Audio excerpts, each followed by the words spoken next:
Let's start this chapter with a question. Of the 4 images of my wife playing golf, she's actually pretty good. She beats me, but I don't play golf. Which one is best in terms of color?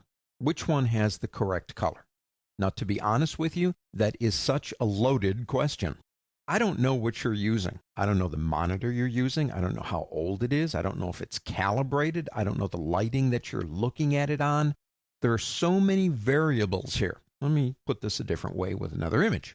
Let's say that the one on the left, that's me now in front of my monitor talking happily away while I'm working, and that's what I see.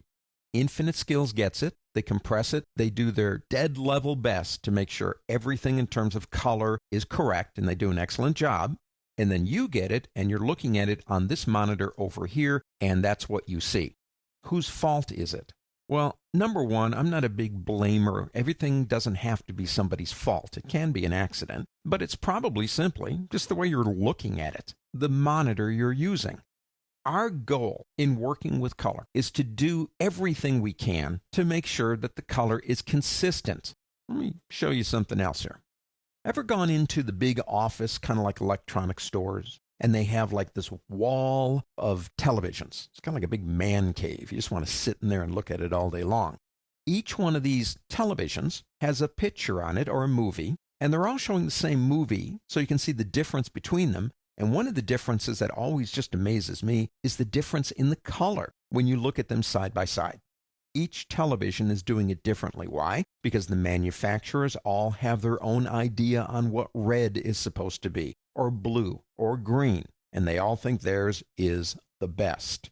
Our job, again, is to try and see in a world where all this stuff is changing to get as much consistency as possible. Now, in our chapter on efficiency, we talked a little bit about color settings. Let's take this to the next level. I want you to go into Edit on your pull-down menu and go down, down, down to Color Settings. Now, if you're just trying to set and not worry about anything, North American General Purpose, Europe, Japan General Purpose 2 is a good place to be.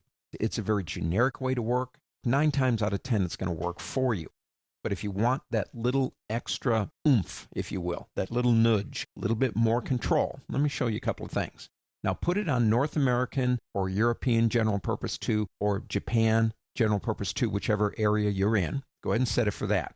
One of the things I would recommend changing, and this is just based on my experience, on how I work and what I think works for me, and it works, I think, for other people too, and that is the RGB color space right here. By default is lowercase s RGB.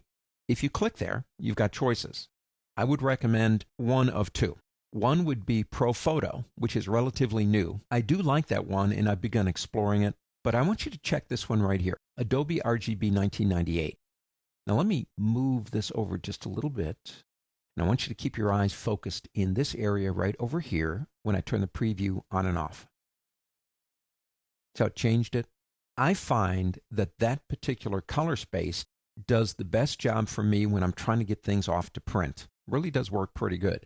Now, if you work in 4-color, US web coded or Japan, whatever you're using there based on your default is fine, but you should call up your press operator and ask them if they have a file for you. And they probably do. And what you can then do is go all the way up here to load that file so you have accurate CMYK.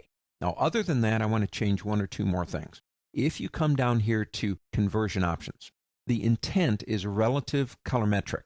If you do like I do, where you work a lot on monitor, kind of like screenshot stuff, training and things like that, if you're trying to get things to look really good from monitor to monitor, then I would suggest that you change that to perceptual. If you're going out to print, go ahead and leave it at relative. Let's go ahead and put that on perceptual. One other thing I would suggest is that if you come down here, use dither 8-bit channel images and turn that off. And what does that do? Well, the dithering process is interesting. What it does is it takes a color that the monitor can't produce, and it says, okay, I can't do that color. So what I'm going to do is I'm going to create a pattern of colors that will impact your color memory and show you a color that's not there. Now, that's okay. I mean, that's kind of cool to think that you're going to see colors in your head that don't exist, and it'll make the image look better. But when you're getting into color correction, that can cause problems. I would rather work with curves and levels and other color correction techniques without having to worry about a pattern of colors. So I usually turn that one off too.